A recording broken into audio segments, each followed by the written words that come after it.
Good day to you all. We are back to our daily devotion for the day of Thursday.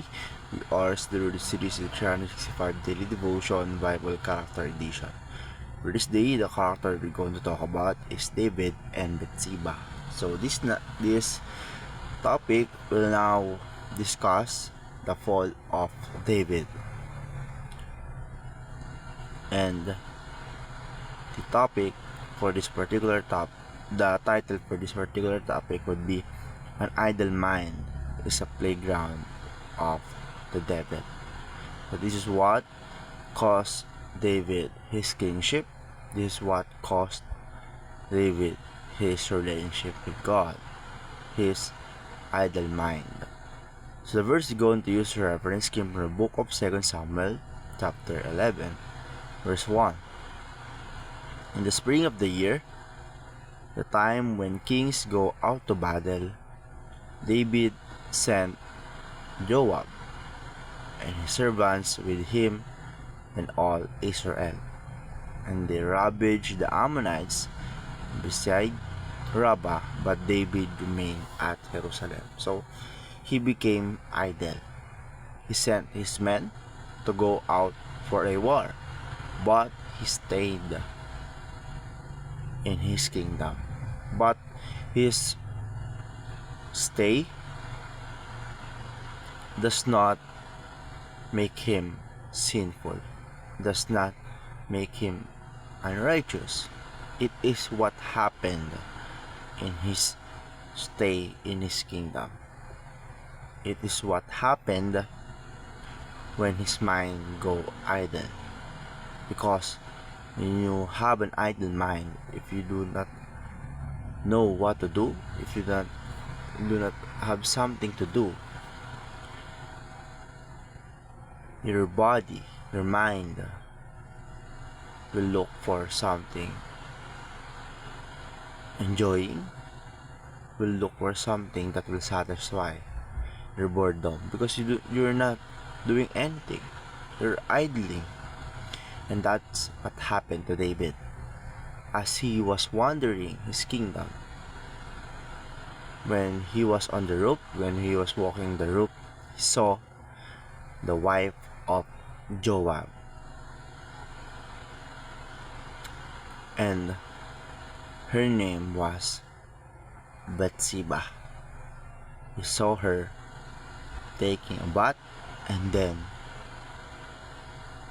he became attracted to Bathsheba. But rather not the wife of Joab, but the wife of Uriah. So Uriah was his one of his greatest warriors. So this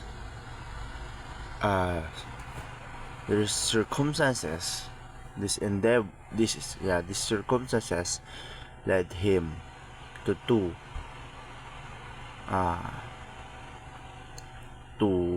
committing two sins against God and against God's servant. So he became attracted to Bathsheba, and then he sent messengers to deliver Bathsheba into his kingdom, and then he laid with Bathsheba, and then they had an intercourse. Then, of course, if they had an intercourse, there's a possibility for Bathsheba to get pregnant, and then she got pregnant. So David now does not know what to do, because Bathsheba cannot be pregnant because Uriah is not with her. Uriah is in a war. So David think of an escape. So he made Uriah home. He was drunk, or they drink, Uriah and David, and he was pushing Uriah to make love with his wife Bathsheba. But Uriah has a principle, and Uriah does not want to have sex or to make love with her wife during a war. So that led David to murder, to conspire a murder against Uriah. David sent Uriah into the front of a war just for him to be killed. That's how David committed adultery and murder.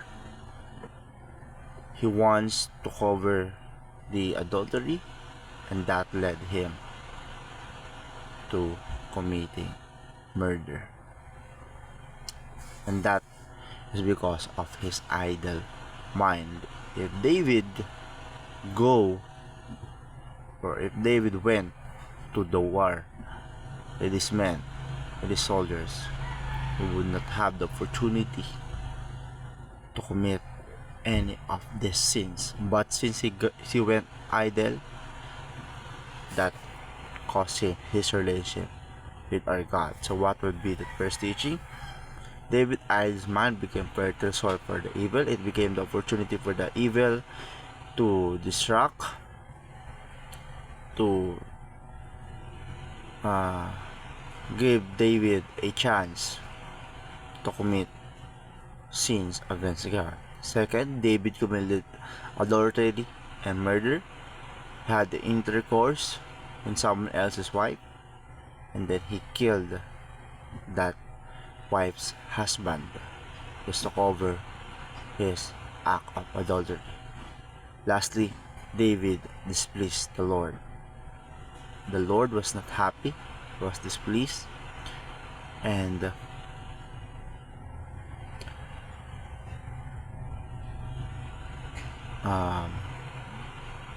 this act of David